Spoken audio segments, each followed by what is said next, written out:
Hello, Global Theater. My name is Jerry Fielka. Today is August 6, 2024. We want to thank Rob Grant and his amazing podcast. I'm probably wrong about everything. Please subscribe. Also want to thank Jez Graham and Don Rolands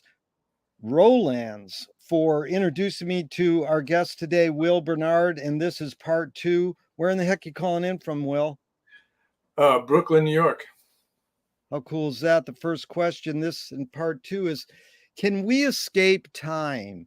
You know, Chris Marker, the great filmmaker, talks about that. How can you escape time? And I just found in the Wall Street Urinal a great quote by Igor Stravinsky. Music is the best means we have of digesting time. Huh. So, you know, just this whole thing of going into the zone or losing your sense of time. I'm sure you've had that happen in your many years of playing music where you sort of lose sense of time. But isn't that what music's all about? Knowing time. Knowing time, yeah, because it's an art form that exists in time. So yeah, the trick is to be as mindful as you can and be in the present as much as the present as you can and not think about other things, which it's not always easy, but I think once you get into that one zone, then you can, time sort of disappears, like you said, a little bit. But how have you mastered that? Have you learned to do that? Or is it something you're always working on? And how could you learn that? How do you learn it? Well, I think, I don't know I think it's like part of meditating and mindfulness practice, which I'm not all, I have to remind myself to try to do that, do some breath work or something, do something to calm you down before you play. Or sometimes it just happens. But I mean, if you find yourself, I think most people find themselves thinking in some way or another while they're playing. But yeah. You know, I picked up this book because my friend told me. Have you ever read this? The Mysticism of Sound and Music. No, I haven't seen that. It's like a Sufi guy, talking about, music according to Sufi teaching is really a small expression of overwhelming and perfect harmony of the universe, of the whole universe.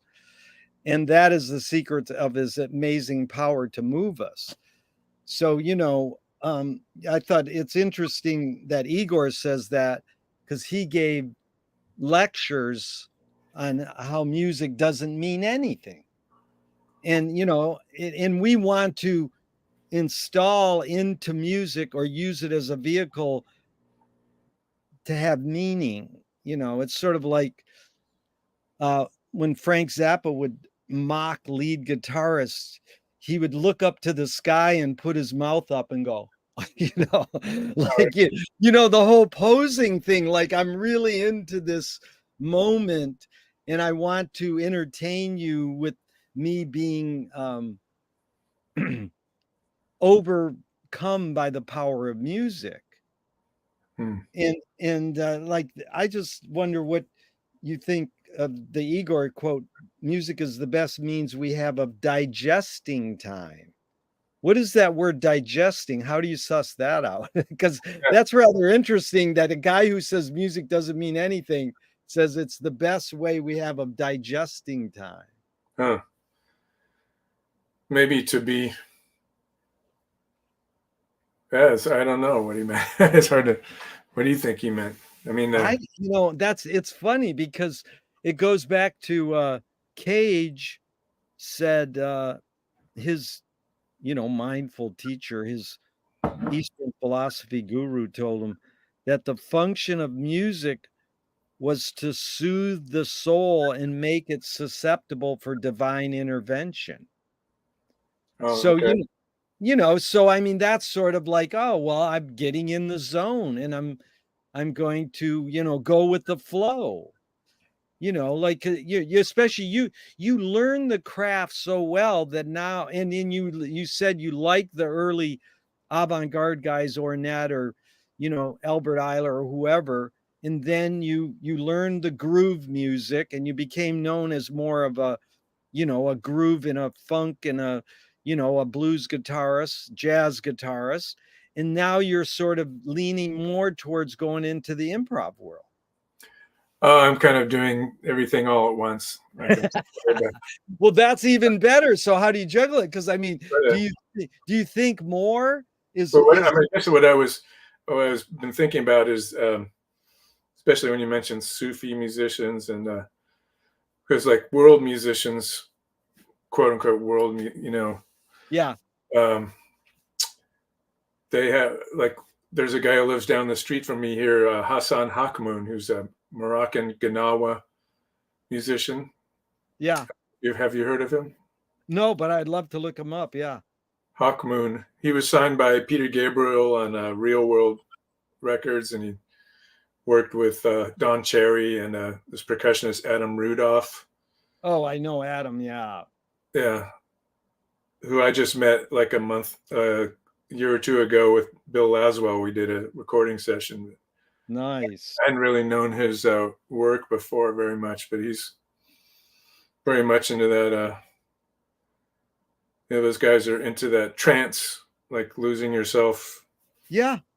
Trance, and then it becomes a spiritual thing, like you were mentioning, bringing in the divine.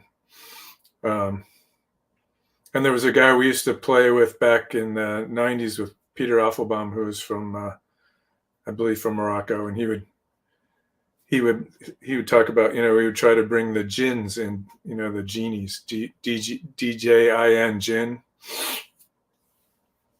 DJIN. Yeah, that's how I spell genie. It's like a genie, a spirit. Like a spirit, yeah. So I mean, he came up and he looked at I had like all these pedals, and he goes, "There's a lot of jinns in there." I was like, "Oh wow, yeah, I guess so." Man. Now, how do you spell Hassan's name? Hassin? Hassan, Hassan, and then Yeah. Hawkmoon is Hakmoun. Cool. Yeah. So I mean, it is like it's leading us into this whole thing of discussing how much, like Don Preston told me, I said, don't think when you're playing music. Well, how can you not think? You have this vocabulary in your head, you have this Rolodex of things, you have music parts in front of you to play, you have scores. What's this whole thing of not thinking? You're going to close your eyes and not look at the scores and then, roll your eyes back and get into a mindful thing. I mean, that it just seems like an ironic sort of balancing act. Yeah, it is. I mean, you're always interacting to, like, especially if you're improvising, you're interacting to other people. This person did that, so I'll do this. I did a little gig a couple of nights ago, completely improvised with this clarinet player Ben Goldberg. Yeah. I've been playing with him for 30 years. We started out playing in a klezmer wedding band. But yeah, so we were improvising, but we have enough chemistry so we don't have to really like think that much, like there's all these things like judgment or all these other things that come in to your head sometimes. Yeah. Self-judgment or judgment of others, or so I knew that he's not judging me about anything, doesn't matter, because we just kind of trust each other. So there's that part of it too, like playing music with people, there's a matter of trust instead of like going out and just wanting to be like, I'm the baddest dude and play all your shit, and yeah. Which, I mean, sometimes if you're in a situation where you don't know the people you're playing with, sometimes you want to. There's a impulse to play all your stuff. Yeah, you wanna impress them and say, "Hey, I'm good, and I'm glad you hired me for this gig, and, I don't wanna underplay." I mean, I saw Dweezil the other night, and he brought out 2 guest guitarists, and, one of them just and Dweezil's, generous, he brought out one of the guys you play with, Oz. Where He's what? he's it was at the Orpheum in downtown LA, but he didn't bring out Oz this time, but I mean in past years. He Okay. brought him out, to play one song. And it's generous of him because he's a guitar freak and he wants to show up. But again, it's sort of like they're it's like we're all sitting there on guard because the whole thing with Dweezil is his tone is so fucking great. And yeah, he can play guitar good, but he's just playing his dad's licks, kind of. He's playing his dad's compositions. So Yeah. when he solos over the last 17 years, he used to just solo like playing his dad's solos. Well, I'm not here to see it. You play your dad blending with Eddie Van Halen because that's where you came out of. So, anyways, it's just that whole thing of is competition healthy for the human being? In a way, it might be because you're going to try a little harder, but then with Ben, you're like laying back and releasing any sense of I got to show off, and then you're more tuned to listening. Yeah. Yeah. That's really my favorite thing. I think when It's one you're of the key. just creative music with people together, it's not a show off thing. Yeah, it's a key element of music. But here's Charlie Hayden. He says jazz is about spirituality. It's about creation. It's about spontaneity. It's about everyone has inside of them since the beginning of time the history of the universe. Really, what we do when we improvise is we touch these deeper places inside each of us. Yeah. That sounds really romantic, but is there anything you can comment on? Because is that over describing? Is it something inside you, or like what is it you're tapping into? The Well, I mean, universe or yourself or what? what's that? Say again? Like what is it that you're tapping into when you do this show with Ben? What are you tapping into? Yourself or the universal hum? Yeah. Yeah. Yeah. That's always a big question, I guess, right? But like Yeah. when this was like in a really small place, and we're just kind of playing for ourselves. But there was people there. There was maybe 20 people there. It's this little bar in New York called the Big Bar, which is tiny. Yeah. We're just- Yeah. And everybody was like clued in, like we were all looked up. Everybody's looking at us, smiling and stuff. So there's sometimes you think, oh, I'm doing this for me, but like you said, it relates to everybody's experience on Earth because we're all basically the same, build. That's really good. Well, because if they were talking like they do at a lot of bars, you're in a dive bar and you're playing music, no matter how good it is, people are there to socialize and talk. Would it have been a different experience for you guys? Yeah, I mean, Because then, throughout the evening there was some talking too. But people were for sure listening. It's always that always. I played a lot of gigs where people aren't listening too. So I know what exactly. that feels like. And that's key. What that feels like what? You're being ignored, or do you transcend that and go, I don't care if they're listening or not, I'm playing. Does it have an effect Kind on of you? both. Yeah. It's it was funny because there was this gig I did, another gig in Brooklyn about a year ago, and this woman just came in to the middle. There was a bunch of people, and she just started talking. Like she couldn't turn her mouth and her brain off long enough to listen to music. She didn't realize she was in a room of people who wanted to listen to music, or maybe people don't know what that means or what Right. it's like to do that. Yeah. And it was very unsettling. And sometimes I'll just say, "Hey, could you leave, please," Right. or just go in the other room and or be quiet or something. And Yeah. sometimes they get most of the time they get really offended by that. Oh, yeah. They're just not aware. They're like, "Hey, So this is then a they just public." pick up. If you say, "Could you be quiet?" then they just leave. Yeah. Yeah, it's either you talk or you leave. I mean, Yeah. Well, here's another quote from about improvisation. "The trouble with improvisation is you repeat yourself." That's Merce Cunningham. oh yeah, interesting. Well, that can be true. I mean, we have our vocabulary.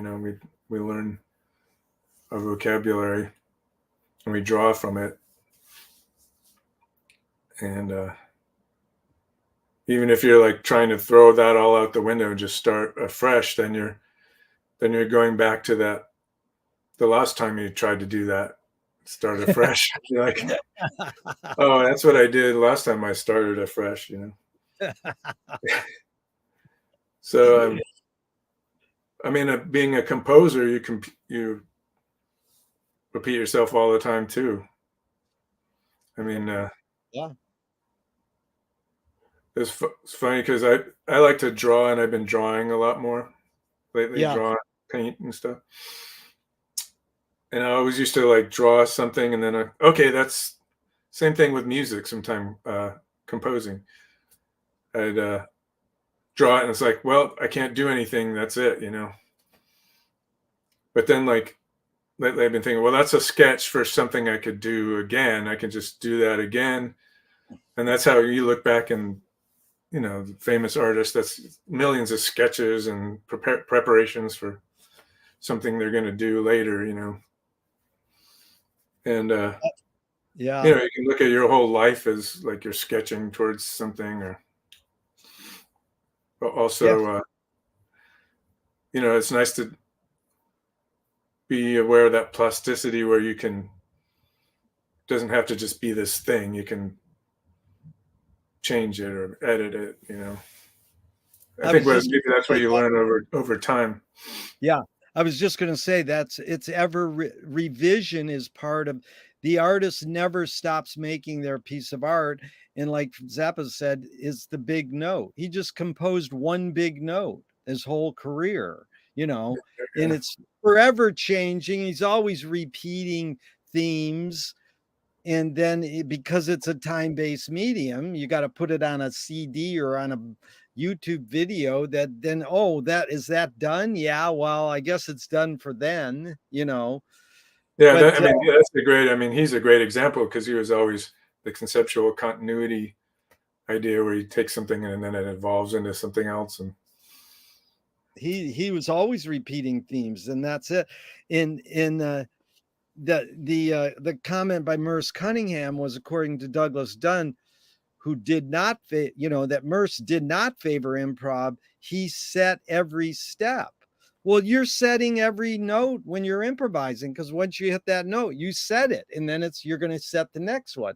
So I had a experience where I like the Lounge Lizards because I read that John Lurie did something like he heard or Albert Eiler or somebody goes, anybody could do that. So he just started playing out jazz without knowing.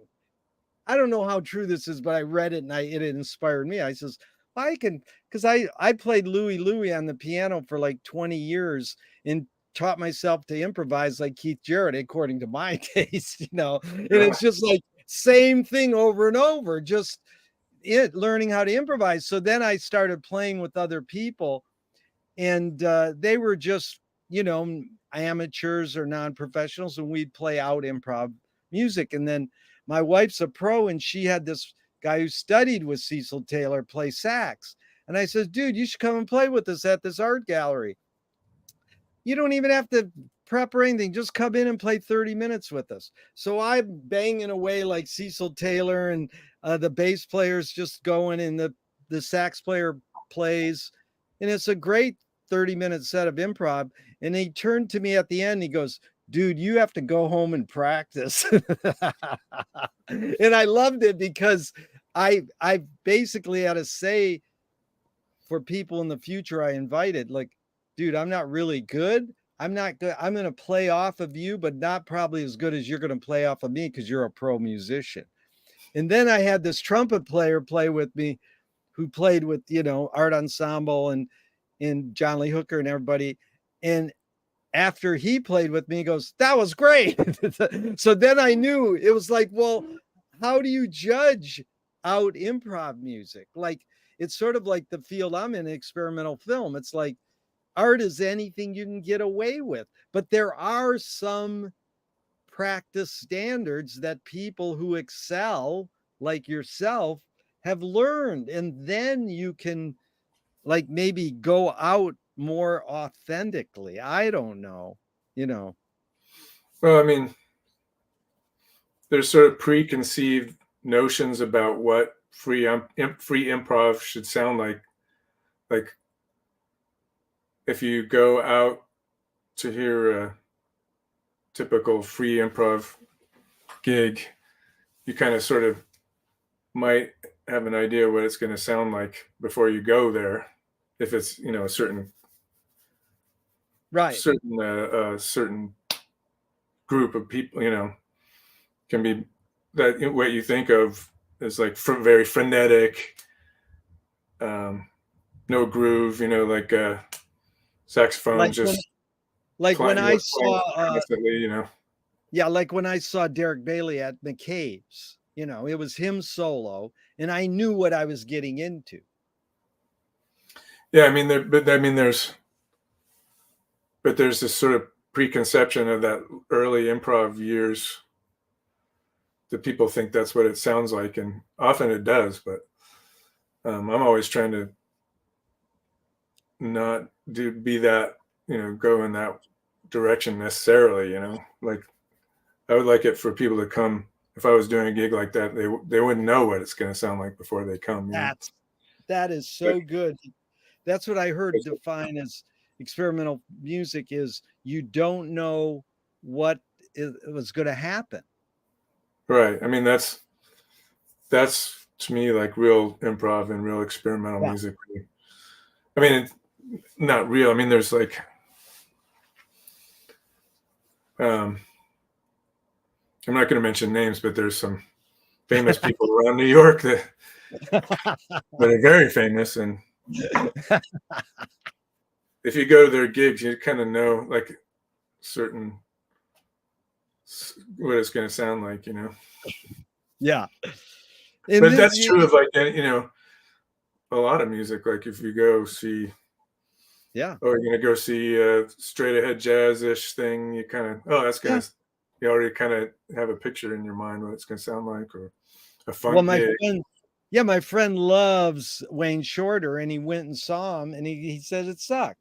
Now, this was at the end of Wayne's life, and whatever, it was his personal take. He knew what he loved about Wayne's entire history, but he just went and, I mean, every time I've seen Ornette, he's delivered the goods.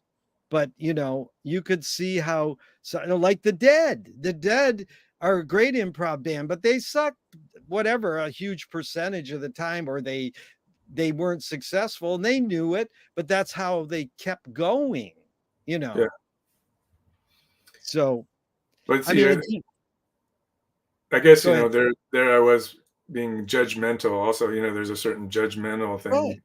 Like you have to really appreciate music, you have to lose yourself in it, like we started out talking about, right? Like if you go to a concert and you have to say, I'm just going to get into this, maybe it's, when you get older,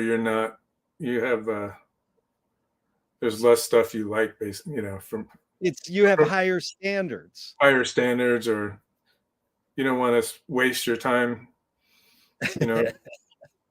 reading a bad book or seeing a bad movie Right. or seeing a music that you don't like. Yeah. So Well, this goes along with it, Will, and I really appreciate your time here because I find you to be articulate about a art form that speaks for itself. Why even talk or write about music? What's important about music is like Finnegan's Wake by James Joyce. The important thing about it is reading it out loud with other people. It's not trying to analyze it, but we can stand back and analyze or talk about music.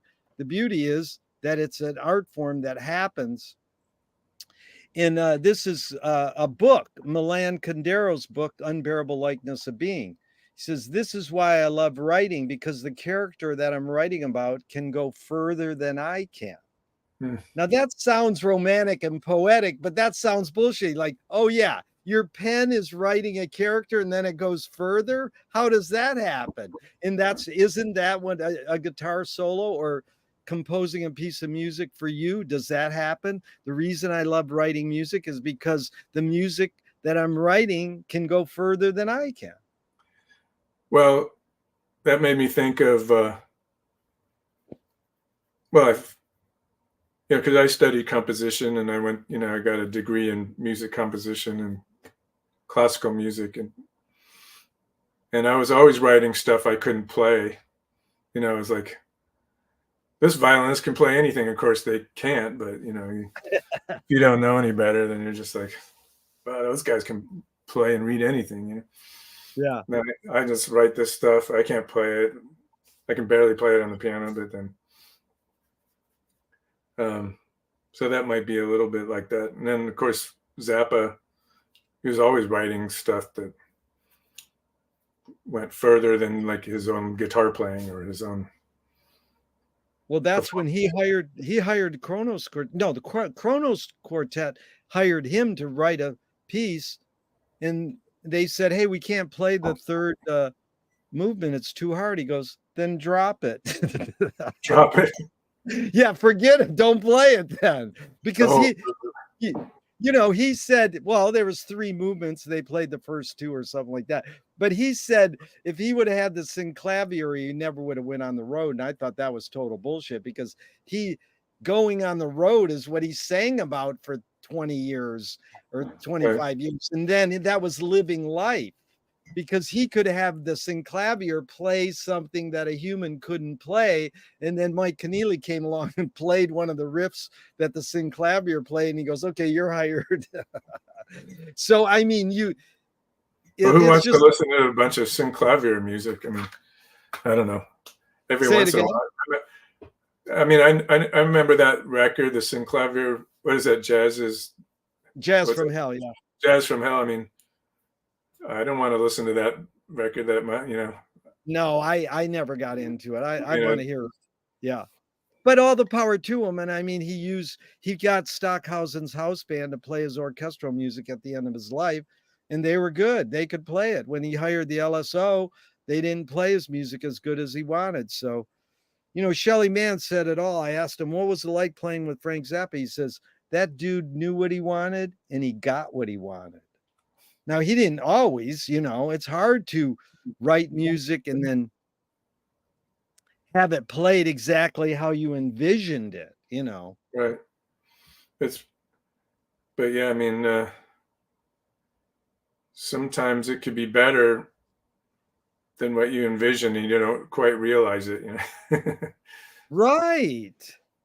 Like I love that early like 200 Motels and that It's whole great. early that period of Zappa. Like that's some of my favorite stuff. But I think he would always complain about like 200 Motels and how he didn't get the what he wanted. Right? I don't know.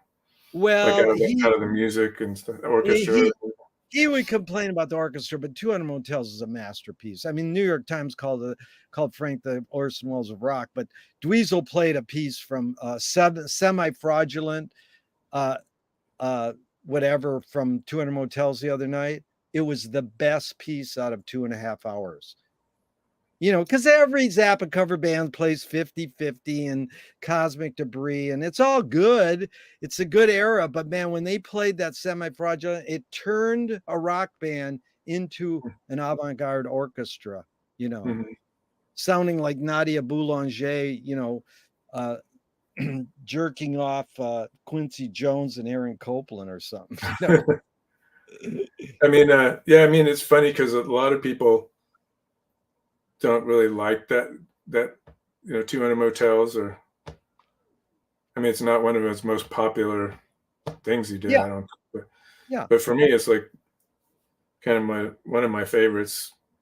Oh, it's This is like have totally. a rock band with an orchestra. I mean, I don't know a better version of that. It's like, Yeah, and Will, the key is that he did was he didn't take rock music and enhance it with an orchestra. That's what Moody Blues does. He made a rock band sound like an orchestra and then embellish it with a string section, and a horn section and an orchestra. It's like the he did at Albert Hall too, uh, with a smaller string section with the original mothers, and that's amazing too. But I'm talking about this. You worked with Tom Waits, and Tom Waits says something that I always appreciate. He said, "The best music doesn't want to be recorded." Now, that sounds interesting because isn't music about living in the moment, in its ritual, and it's you know not to be preserved, it's to happen live. But we learned how to record it, and we're both in an era where there never was there was a time when people didn't record music. I mean, Buddy Bolton is not recorded, the biggest influence on Louis Armstrong. There's no recordings, but we can imagine it. So I'm going to ask you a question about archiving, that is saving stuff. The word archive came from 1400s. It means keep safe from harm. But in the 1600s, 200 years later, it's what we think an archive is: records or a document preserved as evidence. So the two questions are, is archiving more innate or more invented? And do you have plans for your own archive? But just to suss it out and put it more in the terms we're talking about, like you and Ben living in that moment in trying to create music in that moment.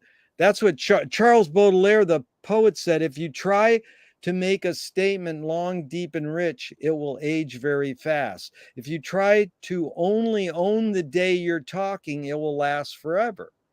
So, that's an amazing statement. It's even like David Lee Roth said, here today, gone later today.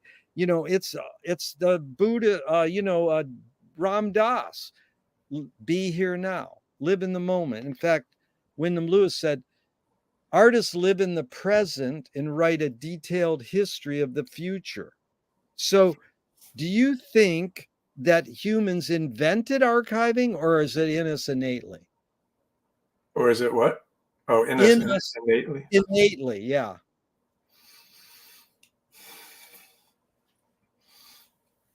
Yeah, I mean, I think it's in us innately. Well, actually, well,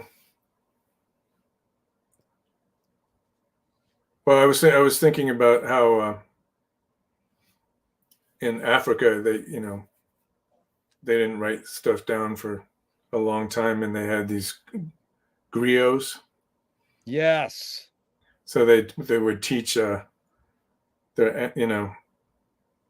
they would teach their the next generation all the stuff that they knew, and they would keep all this stuff in their brain.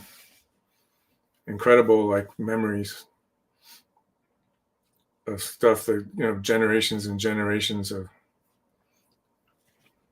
and also a lot of music is like that. And then also Indian music. I've been studying with the Indian guitar player Debashish Bhattacharya, Yeah. and he's got, like, he told me on our first lesson he said he knows 2,000 compositions and 210 ragas, or something. I can't remember exactly. he told me, you know, and he, you know, we didn't those kind of music, a lot of music, you know,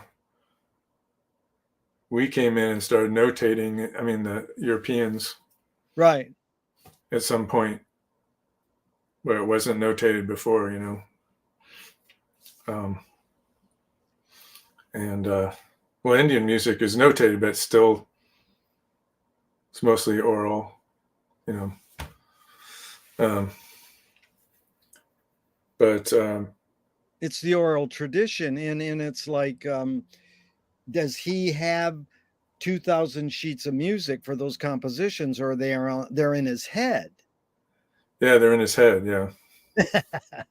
And so that's funny because Will, the basic question is, would you have been a different guitarist if you never heard Hendrix or all Pat Martino and all, Leo Nascitelli, and you played guitar for 20, 30 years without hearing them?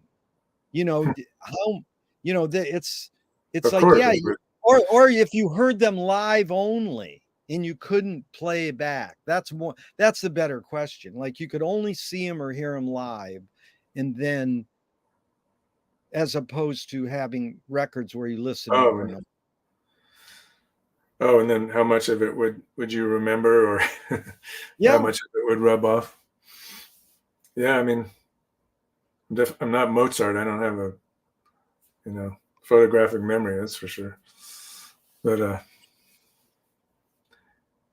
mean, I think that you know, you get the general idea, you know, and you would sort of expound on it. That made me think of like the World's Fair when all the, you know, they brought all the Balinese gamelons and yeah, Japanese no plays and kabuki and everything to Europe, and Debussy and all these guys got influenced by it, you know, and you know, the Mikado, uh, Gilbert and Sullivan, and you know, all these, but they didn't know anything about the culture or the music. They hardly knew anything. They just reacted to kind of what they heard. yeah, It was like a, you know, it's kind of, oh, that's a way of thinking, but they didn't study it. You know, there wasn't any way, I don't think, for Debussy to study gamelan music. yeah. Amazing. Yeah, it But reminds me of, Dweezil played Punky's Whips the other night, and Frank quotes Richard Rogers, "Isn't it romantic?" uh-huh. And, I have this theory about Richard Rogers' effect on Frank, because he also quoted Surrey at the Fringe on top and a guitar solo. And there's a pattern of him. And But I that's what asked him, Hendrix quoted that in the Monterey Pop, right? he quoted what? Isn't it romantic? They need to. Did he Yeah. really? I didn't know that. Wow, that's heavy. Because, this is like, I didn't I think he realize. quoted something like that. I can't remember Yeah, if he that's. quoted some, but it's in the Great American Songbook. It's the Great American Musicals. Gershwin, Richard Rogers, Cole Porter, and it's the tradition in jazz guys to quote these guys. And Right. so I asked Frank. I said, "Well, you quoted Surrey at the Fringe on top." He goes, "I heard all that shitty music." I goes, "That's not shitty music. That's music that taught me blues and jazz without me knowing I was learning blues and jazz, because they were hearing black music, but putting it in the setting of American musicals, like American entertainment." So, it's sort of like how it seeps in through the back door, or secondhand smoke almost. But this I whole mean, thing well, about Zappa, like, he got influenced by that Varese record, I guess, that he found somewhere, right? And then huge. he didn't know anything about music. He would just kind of react to it in his own way, right? It's like I getting mean, good. he was hearing R&B, he was hearing the Medallions, or, Muddy Waters, and he was hearing Pat Boone even and not liking it, and he was hearing American musicals. So then when he heard Varese, he was like, wow. Well, he heard Stravinsky and Varese and Stockhausen, but he was blown away by Varese immensely. Yeah. But again, that's because they had a record of it. So, I mean, it's back to this word archiving. Will, do you have plans for your own archive? I mean, you have copies of your albums, you have live tapes or live medium, you have scores. Do you have any plans if you die tomorrow? Do you your loved ones know what to do with your stuff? I don't know what to do with it. Yeah, I've been thinking about it. I mean, actually, because do have boxes and boxes of all kinds of music, and I go back and I don't even remember some, Yeah. like these songs I wrote, and like don't even remember writing them or performing them. And like, what is this tape? I have no idea what this is. Um, Right, but you can even mine that and get ideas if you wanted to, but is it do you think it's important? Because I mean, you're someone who's created something. I mean, John Mayall just died, and he made a great statement between you know, innovator and a blues purist, So he pretty much played one genre of music his whole career. And was he really innovating it, or was he just a blues purist? And at the end of his life, he was struggling to get gigs and get paid. And he's like spawned everybody. But do you feel that there should be a place? I mean, they're like all these guys you worked with, Bill Laswell, for instance, or Tom Waits, or did Don Cherry's estate get his stuff stored somewhere, or did it go into a dumpster? yeah. Well, I mean, somebody like Don Cherry, there's so much recording of him. That can be a pretty good archive. That is the archive. Yeah. Right. Um, and I have a lot of recordings. So if I was gone tomorrow, there'd be that archive. Yeah. But yeah, I would like to have some kind of coherent archive, even if nobody ever cares about it. I kind of Yeah. have been thinking about how to do that. But then It's there's so much stuff. Yeah, it's usually you have to get a college because I got lucky. My interviews went to a college and some of my Huh. paper went to another archive. But I got lucky because then I can clean shit up out of my house so my wife doesn't complain there's so many boxes of crap. I says, Yeah, that's not crap, that's archives. right. Yeah, I mean, and there's a lot of stuff I did that I don't like, but I still like to look at it and say, oh, I did that. Yeah. Um, so that's the other thing. Do you want people to see your stuff that you don't think is good? Well, that's Like, that's Joni Mitchell. They says, "Let us release this stuff." No way! Don't release that. And then years later, someone convinced her, and he won a Grammy with their stuff that's really old. So who knows? I mean, which, if you, what is this? I don't What, know. what, So which one? in the last couple years, they released some really old Oh, Joni oh, Mitchell Johnny stuff. Mitchell. Okay. Yeah, and she didn't want it released for years. Uh-huh. I mean, it's just like the Zappa estate. There's 60 albums Frank created in 30 years. Since he died, there's 100 releases. Right. Now, he would not have approved those. He might have approved some of them, but he would have had to be the editor and the producer. Right. And so, I'm not so into it, but there's many people go, no, we can study this. Hmm. Okay, so what do you think the motive of the cave artist was, or the cave musicians, or the cave dancers? Hmm. Yeah. Because we Speaking of can, archives, because that's the cave dancer.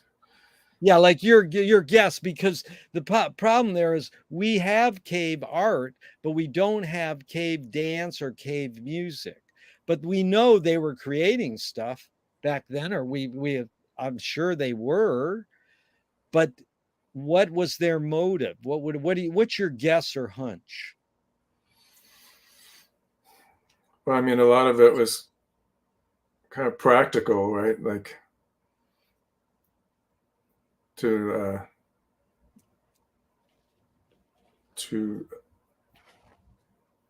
for the hunt, or the hunter gatherers, like making their lives easier while they work, or art that signifies we were here, or the buffalo is over here. Maybe, I don't know.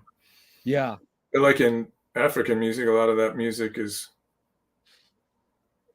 and Indian music, some of the folk music is like to accompany the harvest, or certain for certain things you do during the day. There's certain songs that go with it, or certain music that goes with it. We don't really have that. We've lost that. But Well, I don't know, because I heard a great thing where this woman who's very intelligent and she writes books said her mother could not read and she lived in the Caribbeans. And she knew what to do when a tsunami hit because she sang a song and the song told her what to do. oh yeah, okay, Like run to higher ground. yeah, So she didn't need a book or a sign. Like in Venice, there's a sign that said, in case of tsunami, run up to Mar Vista. It's higher land. It's like, yeah, yeah. That could be a song, I guess. right. Well, here's a I couple. mean, I go ahead. and then there's like spiritual Yeah, music, I guess. Um, which is a big part of music. Obviously, exactly. I like in mean, the European, like a lot of the music was written for the church, before they had like private patrons. yeah. But that was probably a big part of music going way back. And I'm curious too to if you want to interweave when you started learning composition, because you started learning classical piano, I know. And well, first of all, you said funny noise. That was one of my favorite things in part one. You said funny noise, and then you're taking classical piano, and then your mom's friend brings over a guitar, and you're into rock and roll, and then it's all over with from there. It's like guitar world. But there's that point where you're writing compositions. And are you also writing lyrics? I went through a phase where I did that, and that was kind of one of the things where I didn't I go back and I didn't like a lot of stuff I did, but um, actually listen to, because I used to do a lot of stuff on 4 track, so I have all these 4 track Yeah. recordings, and I used to record songs and sing, and it was like I was listening to them, some of those out of some box, trying to decide whether to get rid of. Like, oh, this is pretty good. I don't know if I'd ever want to put it out, but I really put a lot into it, and I was getting good. I was getting to a place where I never was a good singer, but I was getting better at writing songs and producing little demo recordings. um, But then eventually your career is most of your albums are instrumental music that you wrote. yeah, yeah. So I Yeah. haven't really gone back to that, but it'd be fun to do something like more of that someday, if possibly. But I didn't feel. I guess I got the part of it was the hieroglyphics ensemble, Peter Applebaum's group. Oh yeah. Uh, that got me turned around more in a jazz direction, and then instrumental direction, and playing with Charlie Hunter and all these people that were like super into jazz at that point. It's like, oh, Yeah. I guess I could get more back into jazz again. Yeah. But at that point, I was like listening to a lot for guitar. I was like Adrian Belew and a lot of like noisy guitarists like that, and like Holdsworth, and so I had to kind of sound more like that. at that It's point. amazing. Yeah, it's amazing because Adrian's touring with Steve Vai and Tony Levin and Dan Carey, and they're doing the '80s Crimson right now. I And know, it's yeah. like Steve Vai playing Fripp. That's weird. But anyways, Well, he here's can play. I'm sure he sounds great doing it. yeah, yeah, he could do. But here's Duke Ellington said his Afro Eurasian Eclipse Jazz album was inspired by Marshall McLuhan's prediction that no culture would be able to retain its identity and that no individual, in Duke Ellington's words, will know exactly who is enjoying the shadow of whom. So it's sort of like, where did Duke get his music from? I'm always uh, loving with they asked James Brown, "Where'd you get your music from?" And he said, "Africa." And then they asked King Sunny Ade, "Where'd you get your music from?" He says, "James James Brown." Brown. So it's that shadow, I mean, that's the word. Ellington puts it in the shadow, which is kind of Jungian, but I think it's interesting, this whole pursuit on identity, you I used to know. play with this drummer Horsemouth Wallace, Leroy Horsemouth Wallace. Do you know who that is? Uh-huh. Do you know the movie Rockers? Yeah. He was like the star of Rockers. He was he's an amazing drummer. He's like one of those teachers, you play with. He's like a kind of teacher. But but we would talk. He told me about how in Jamaica they'd only have a couple radio stations, and one of them was from New Orleans, There right? So you there's go. like this New Orleans thing, and then of course New Orleans probably was listening to Jamaican music, when as well. But so like people are like, so we were tripping about like, oh, we have these broadcasts, so we're like teaching each other through the airwaves, and trading cultures, and he like we could sort of like the idea of that. But that's been going on for the whole history of mankind, right? I mean, It's amazing because when we heard Desmond Decker's Israelites on pop radio in the '60s, we didn't go, "Oh, that's reggae. That's just pop." That's just, we heard "Oh Happy Day" right from where you were raised by right. Edwin Hawkins. We didn't go, "That's gospel music." We are like, "That's a pop hit on my AM radio station."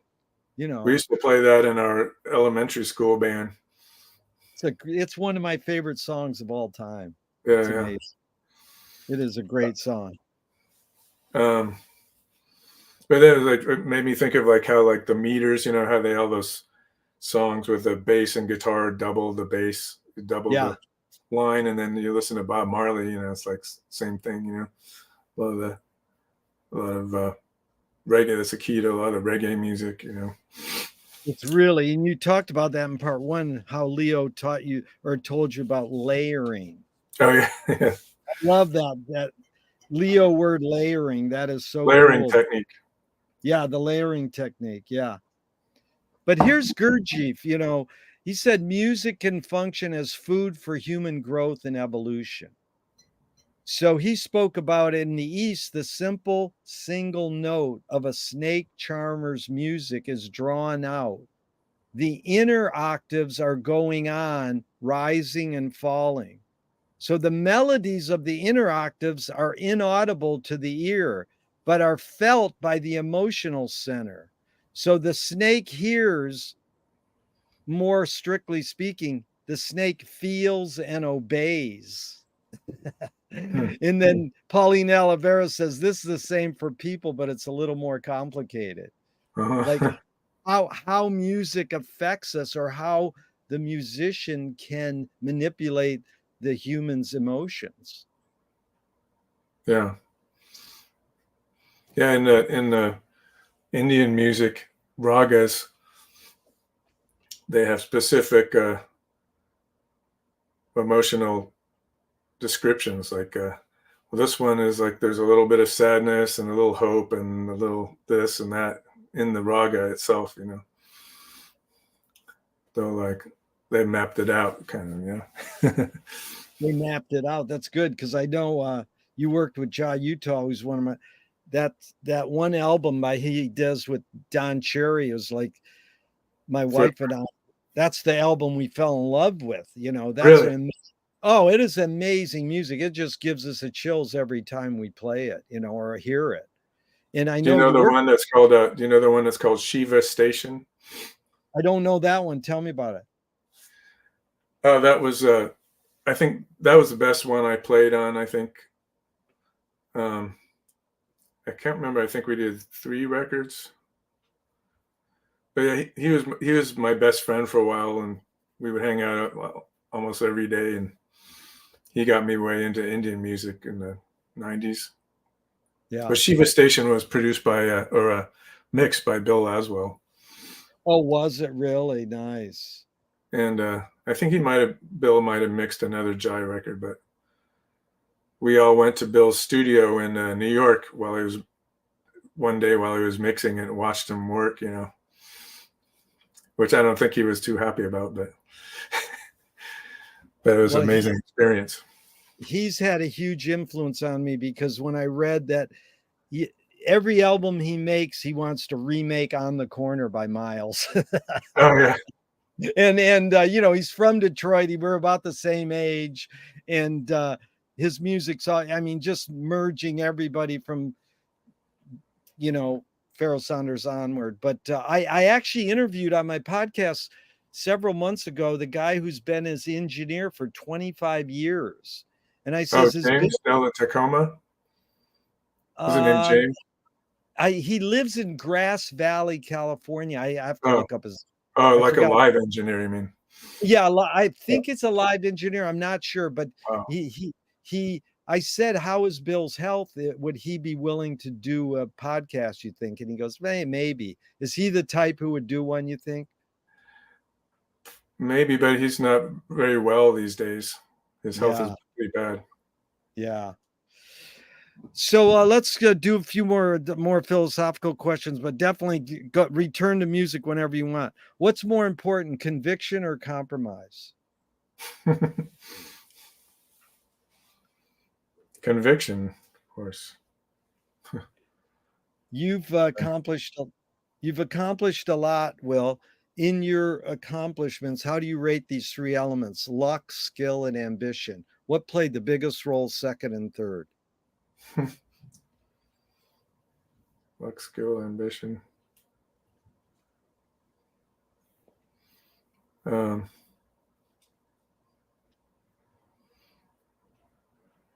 I guess maybe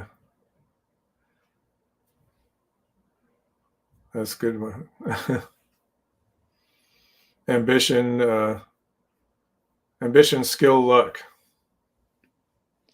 Great. And then T.S. Eliot says poetry's outing your inner dialogue. What language is your inner dialogue in? What language?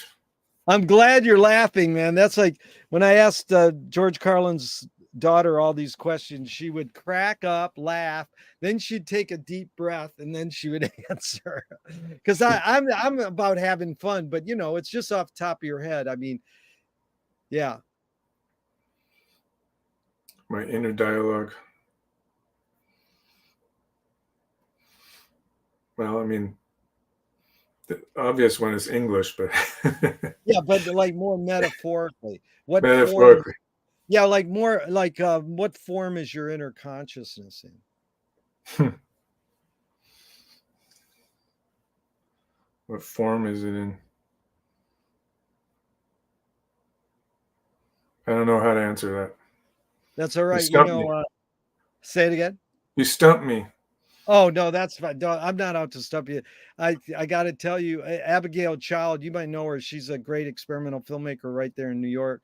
And when I asked her that, she goes, "What form is your inner conscious? What form is your inner dialogue?" And she goes, "I wish I knew."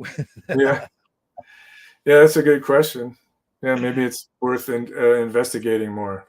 Yeah. Two of my film heroes have this mantra: ignore yourself. Jonas Mika says there is no self-expression. And Cecil Taylor says, I'm just a vehicle and this stuff just comes through me. is music making more self-expression or more your vehicle for whatever technologies, cultures, and environments are dominant? It might be more like what comes through you. It's like sometimes I'll just look at some music I wrote and I'll like, how did I come up with it? I have no idea how I wrote this Yeah. or anything. It's like I don't even remember writing it sometimes, or I'm like, wow, that's pretty good. No, that's the How did amazing that thing. happen? I don't even know how it happened. I I love I love that. I've that happens to me too. I was like, how in the fuck did I that where did that come from? And that's like Dante said something like that, that it's the muse, that he prays for the muse to come through him. But again, that sounds sort of, new agey or whatever. But I give two examples. James Brown's drummer said, they go, "Where'd you get your sound from?" He's the architect of funk drumming. And he goes, "Yeah, I lived in Ohio, and on one side of my house was a train track, and on the other side was a factory. So it was like boom, boom, boom." Yeah, yeah, right. And then Ginger Baker, they said, "Where'd you get your drum sound from?" He goes, "I was in London when they were bombing." Boom, boom, boom, boom, boom, boom. So it's like these, how much so really the hidden question, Will, is can art making, music making be egoless? Hmm.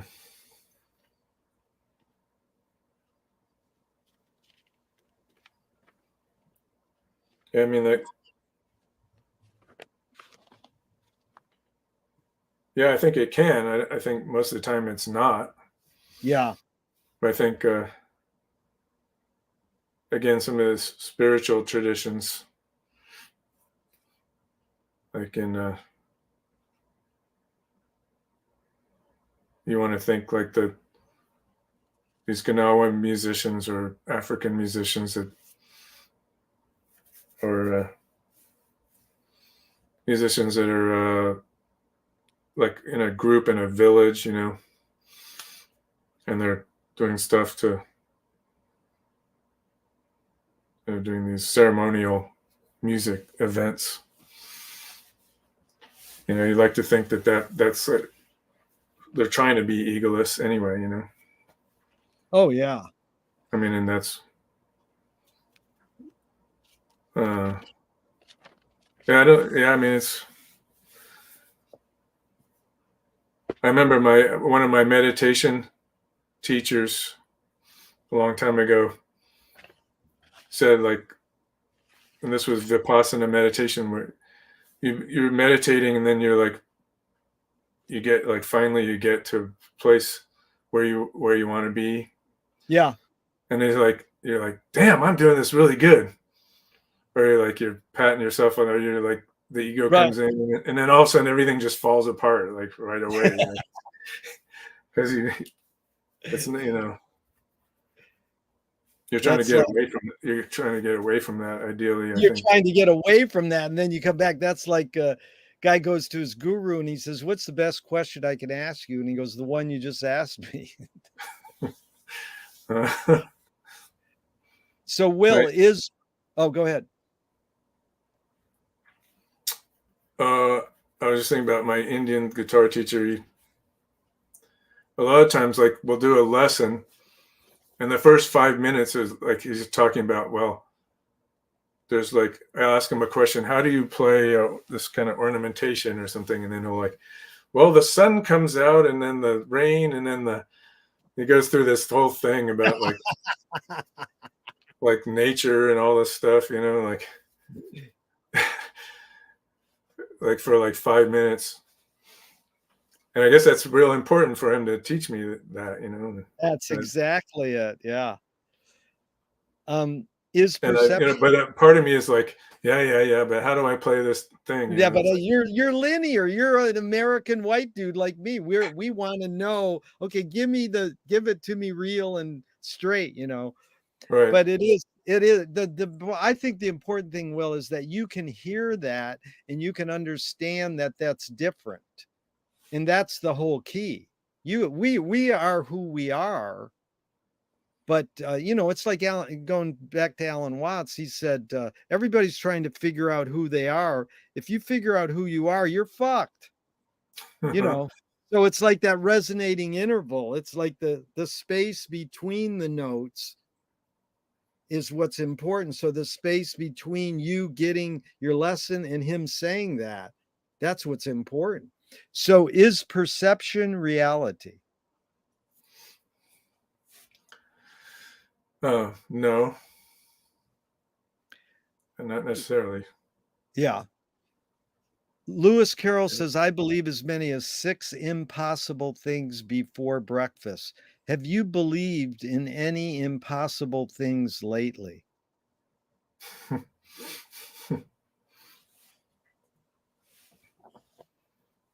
uh,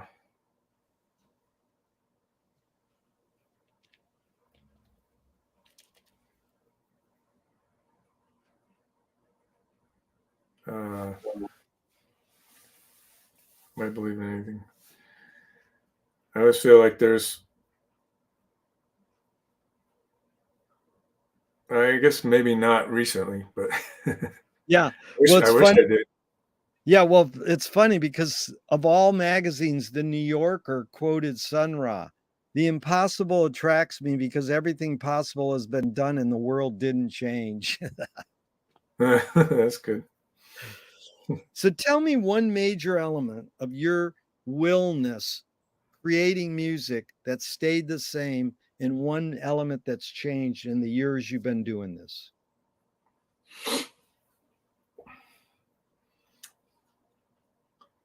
Well, it's funny because,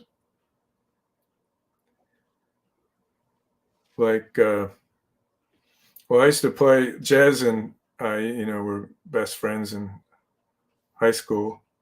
We used Yeah, to spend, we would spend sometimes almost every day together. We go, because he lived at one point. He lived when we were in high school. He lived just a few blocks away, so we practiced music together every day yeah, almost.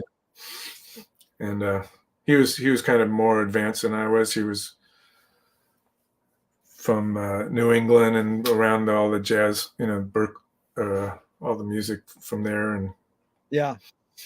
uh, he had a real book, and I never even seen a real book before. But it has the first real book, the very first one. His teacher would sell out of the back of his car, Right. so we would like sit through and play like all these real book tunes, try to figure out how to play jazz. Um, but I went back and listened to a recording I did. It was a recording up in Evergreen. He was living up there, and I visited for like a month or two. And Yeah. there was a funk. I had written this little funk tune, and I listened to it. I was like, God, I kind of play the same a lot in a lot of ways that I did then. Like, Wow. So you but observed from what is it on audio cassette? yeah, yeah. Uh, Amazing. but and there's like a lot of impulses I still do. I did then, back in when I was a teenager. So there's a lot of things that ways I still sound the same, Although I've, of course, hopefully a bit better. But And so what's one thing that's changed? well, just having these original impulses and then just growing upon them, and then having other teachers and other musicians and music that influenced me over the years. But I think I really think our early years like really molds us in a certain way, and it's hard to I was digesting so much music Back to that Igor word, you were digesting it. Yeah. in high school, just constantly, open to everything. But that time period, it's still my main probably my main influence, all the stuff that I learned about then, Yeah. which is a very fertile time in the mid 70s, Mid-70s, same for early to mid me. 70s, Yep. Live Evil, all that stuff. It's amazing, Miles. So Moshe Feldenkrais works with healing and movement. He says it's literally possible to identify a weakness and incorporate it to become a strength, rather than we're normally taught to overcome a weakness. Tell me a weakness you turned into a strength. Hmm.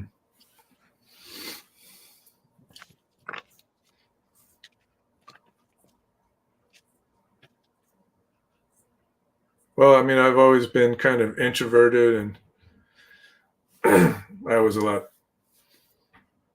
very shy when I was younger, still a little bit, but I feel like,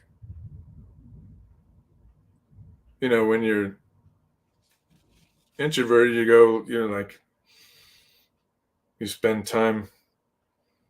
Well, I did anyway. Like read a million books and like spent a lot of time creating because I didn't have a TV when I grew up. My mom, Nice. my mom didn't have a television. And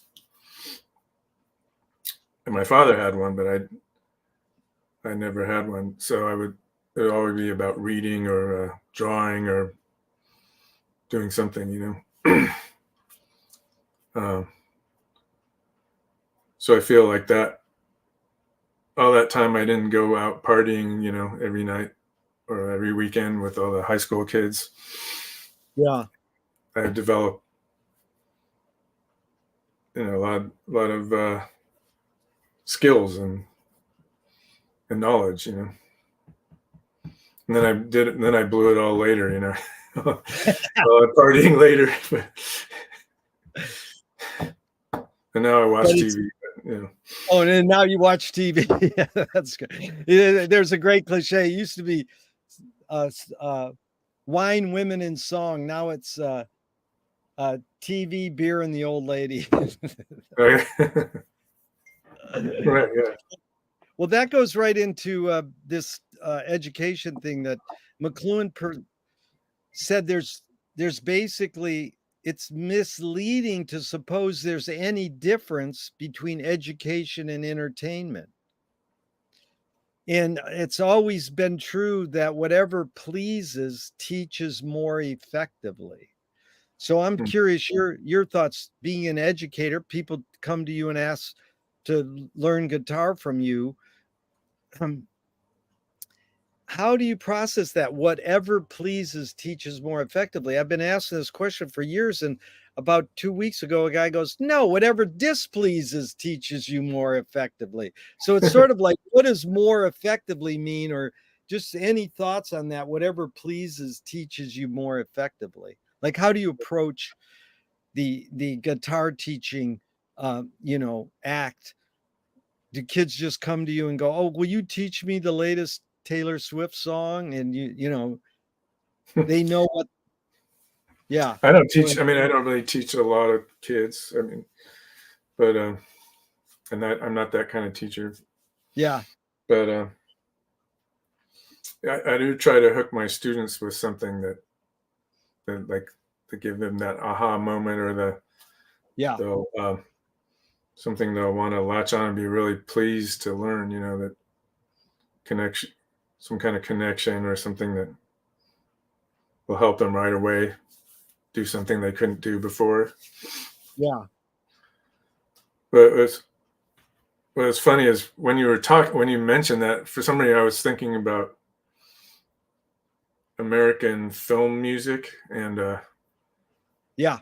classical music. Like that's kind of like our classical music Yeah. in a way. Like I don't know how we're tying that in, but it's like a pleasure, like watching TV or something. You hear all this music, like when I hear Zappa's music, is kind of sounds like TV music. Some of it, like especially the Totally. old like Lumpy Gravy or something, like like this, like Totally. like TV composers or film composers. Yeah, like Jerry Goldsmith, all those guys. In fact, the king of it all is Bernard Herrmann. That dude is Right. way better than being a musician, a music movie soundtrack composer. He's way better than that. But that's what he wanted to be called. I write music for movies, and Aaron Copland made soundtracks for music. I mean, that was the saddest thing about the latest Zappa doc is they had someone play the background music. It's like, what? Are you fucking crazy? You could, yeah. I mean, Ahmed owns said you could have melted the fucking Zappa catalog and put his music in the background for the stupid, background music. But it is an important point. It's like, how did we learn orchestral classical music in America? By hearing Max Steiner and all, Jerry Goldsmith and all these guys. Lalo Schifrin. Lalo is amazing. Yes, indeed. There's many of them. But it's funny because it's like sort of innocuous entertainment in one level, like especially that I love that whole 70s film composing stuff is some of my favorite, like 60s It's and fun. 70s. But a lot of people would go to the theater and not even notice it, or not even notice Right. what the music is. And Well, still, that's why I was so happy when John Zorn put out the Carl Stalling set, because I always say, do you ever watch a Bugs Bunny cartoon with your eyes shut? You don't really hear Carl Stalling until it's separate, because the Bugs Bunny imagery is what's dominating your sensibility, and it's going so connected. But I wasn't hearing Carl Stalling until it was, shut your eyes. So there's a line, Will, that goes, "You create what you resist." Bob Goldthwait, the comedian, morphed it into, "You are what you hate." In fact, James Joyce said, "It's a curious thing how your mind is super saturated with the religion in which you say you disbelieve." And Louis Buñuel nailed it. He said, "Thank God I'm an atheist." I'm curious your thoughts on this. You create what you resist. Not you will, but like one. one creates what one resists. Any thoughts on that line? Hmm.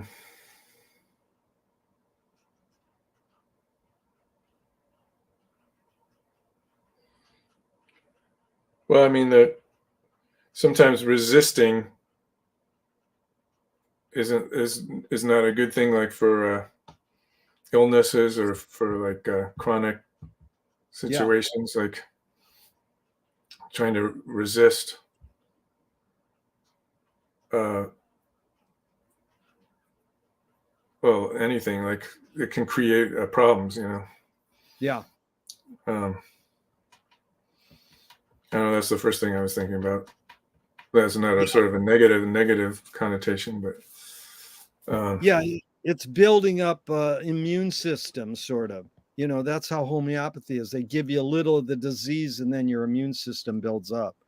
hmm, hmm. But I think Buñuel and Zappa were, obsessed with their religion in which they were raised, and then that becomes the meat and potatoes of everything they write about. They're always talking about God, this, or Oh, right. Even if you're not believing about it. even if you're not believing about it. Yeah. Yeah, I didn't. What's I the, didn't come up in that tradition of in a religious tradition. But yeah. sometimes I'm jealous of people who did, because they have a pathway that they figured out. Or Well, I think you're better off pursuing what you're doing is Eastern philosophy. It seems, anyways, all religions are fine. It's just that some get corrupted, and even the Indian gurus get corrupted. It's just like, if you can find some harmony or mind in your mindfulness and what you're pursuing, you might, like, that's the next question. How do you find peace of mind? yeah, I mean, for me, creating is really Yeah. the best way. Yeah. Like sometimes the only way, but you feel grounded. If you're doing what you practice over the years. There's certain Yeah. There's a spiritual thing about it, I guess, too, you know. Yeah. So these are 5 Alan Watts questions just off the top of your head in a couple words. 1, who started it all? Oh, you're trying to. Who started it all?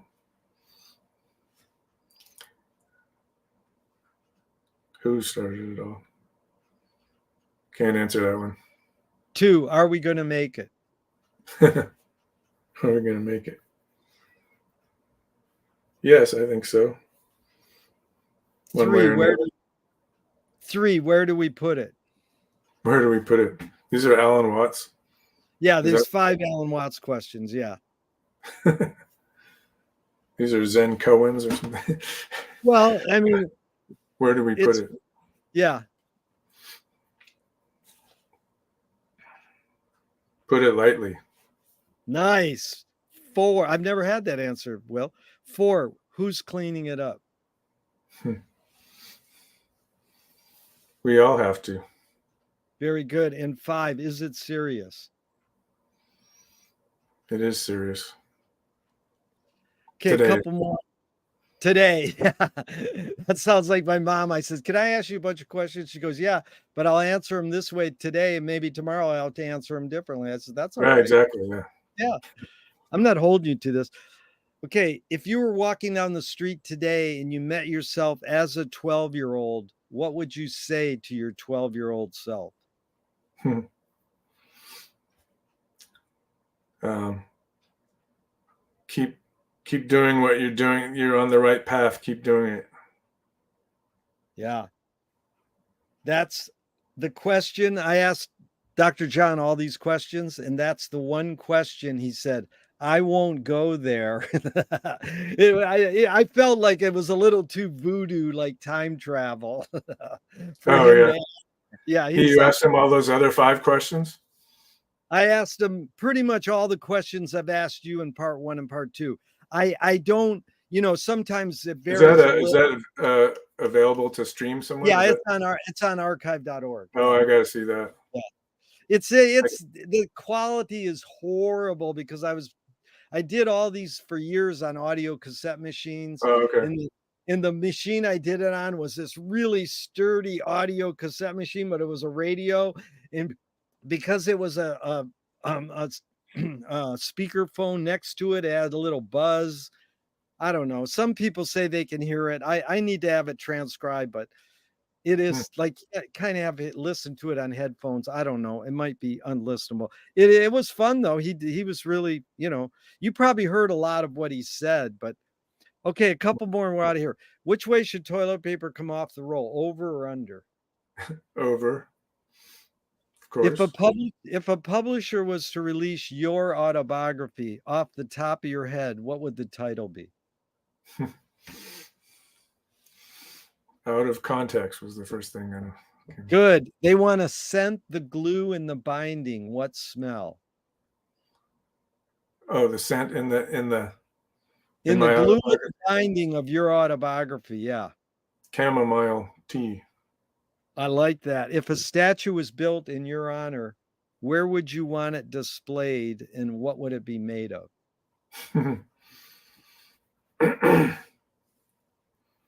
uh,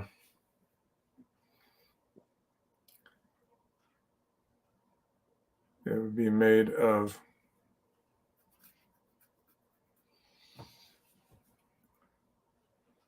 man, made of quartz, and it would be displayed in the Berkeley Marina, or no, the Albany Bulb. Nice.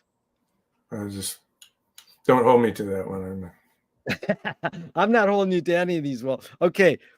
Tell me something good you never had and you never want. I never want. Oh, Yeah, two it's separate good. things. No, it's good. You never had it, but you never want it.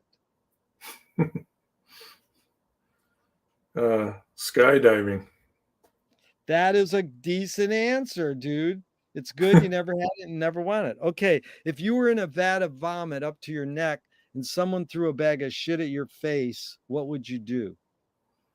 That sounds like the Trump electric battery and shark question. I don't know that one. Oh yeah. Tell me Oh, it. no, I don't need to go in. It's just one of those Okay, weird Trump things. I can look it up. Yeah, Uh, says, what would I do? yeah. Turn my face? Okay. What's the cultural shift you see developing today that inspires you? Um, More cultural interaction between cultures and um, people being inspired by, or people of different cultures being inspired by one another. Yeah, that's good. What's a question that remains unresolved for you? Hmm. What happens in the afterlife? Yeah. Paul Krasner nailed it. He says, I only believe in reincarnation in one of my past lives. Uh-huh. Will, how has playing music shaped your behavior? um, well, it's one of the things I like is the social part of it, like having so many friends that do things with. Um, it's made me more social. It's interesting because we moved into where we live here in Brooklyn. We moved, we the people who lived here before were artists, Yeah, and it was like a very solitary thing for them, painting, and they didn't really need social reaction wasn't part of their work, at all, or yeah, most of the time. And it's just such a contrast. But I really like the social part of it. Um, beautiful. Thornton Wilder said, art is confession. Art is the secret told. But art is not only the desire to tell one's secret, it's the desire to tell it and hide it at the same time. You've laid your cards on the table for over 3 hours. I'm not insinuating you haven't already answered this. What's it really all about for you? what is music about, or art? You mean? Again, you put it in the context you want, whatever you want to define it. What's it all about for you? Yeah, music, It, art, life, whatever you want to. I think it's about trying to find that moment. We're always trying to search for that moment where everything feels right, and everything's kind of coming together, and wow, that feels good. We're doing the right thing here, and it's not always easy to find that, but Beautiful. I feel like that's what I'm searching for. I like that. Well, it's James Joyce kind of put it in these words: finding epiphanies in everydayness. Hmm, I like that. Yeah, Yeah. yeah. It's What? like when it feels normal. It can be great. Yeah. Like you're not trying; it just happens organically or naturally. You Hmm. know. What gives you the most optimism?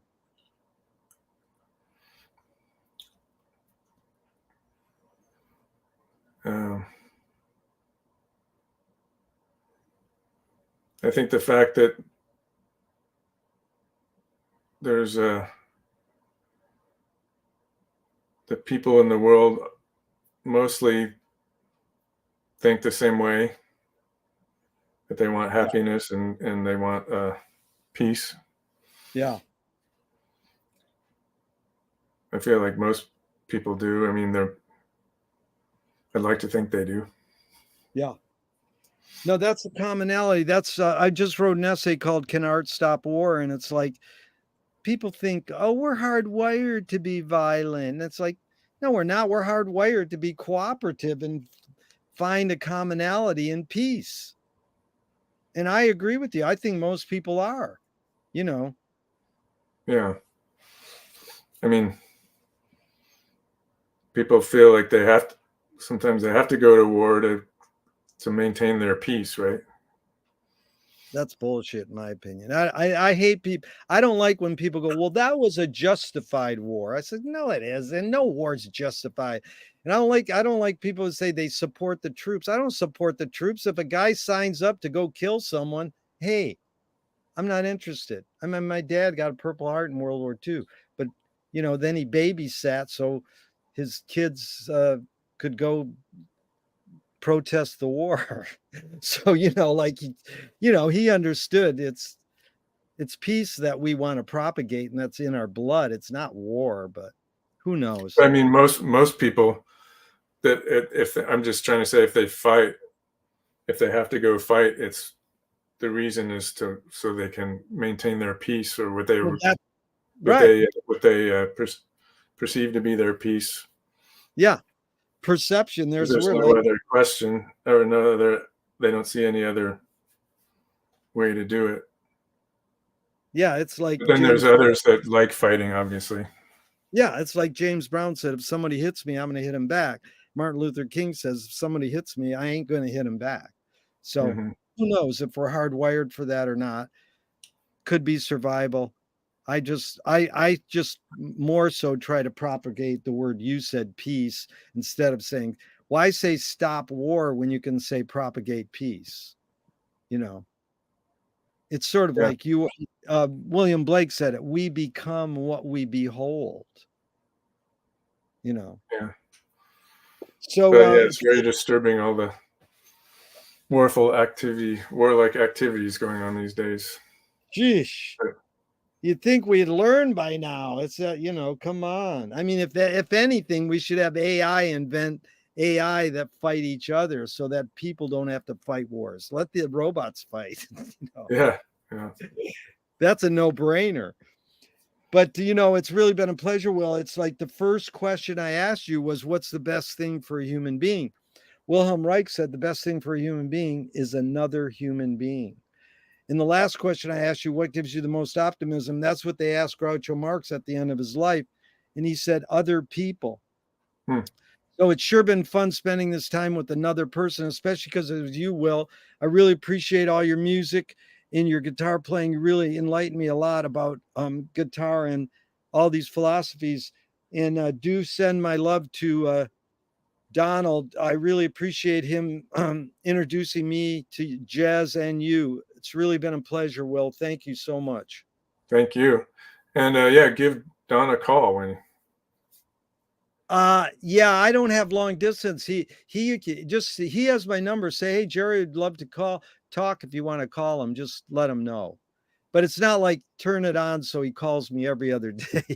He's not in that mode at all. You have to track No, him down these days. he told me one great thing. I mean, I learned a lot from him about that. But here's the one he told me that I use all the time. And he couldn't source it. He goes, it's in some magazine in my house, some guitar magazine. Or he thought it was Joel Selbel, the Sullivan. yeah, who wrote rock criticism for San Francisco Chronicle for like 40 years. He just put out another rock book, and I actually wrote a book on Jim Gordon too, just put out. But I interviewed him, and he said the interviewer asked Frank, "What's genius?" And Frank said, "Genius is someone who steals and you can't tell who they stole it from." Wow. It's like, And sorry, I know we know Frank stole from Edgar Varese and Spike Jones and Johnny Guitar Watson, but somehow he did something like this favorite word, he transformed it into his and own. but then Monk said that genius is somebody who's most like himself, or Oh, if like you themselves. Yeah. if you yeah, Well, that's really good because that's you something like probably that. I'm yeah, paraphrasing. that's really good. I love that. Because we were trading monkisms last time. Nadia Boulanger. Hmm. Not she's personally. ama No. no, yeah, but I mean, you know, my friend, a great Zappa friend, you would love him, Louis Saul, he got to study with her, you know, and, he played her the song, "It Must Be a Camel," on the piano, and she didn't like jazz or rock, and she thought it was good. But here's the line she told Quincy Jones: "Your music can never be more or less than you are as a human being." Hmm. That's true. Yeah. Well, thanks again. Well, even though I'm going to hit the end broadcast button, I hope this never ends and we can keep talking forever and ever. And please tell me when you're in LA, come on over to Venice and we'll visit in person. Okay, sounds good. Thanks so All much. right. Thank you, Yeah, Will. take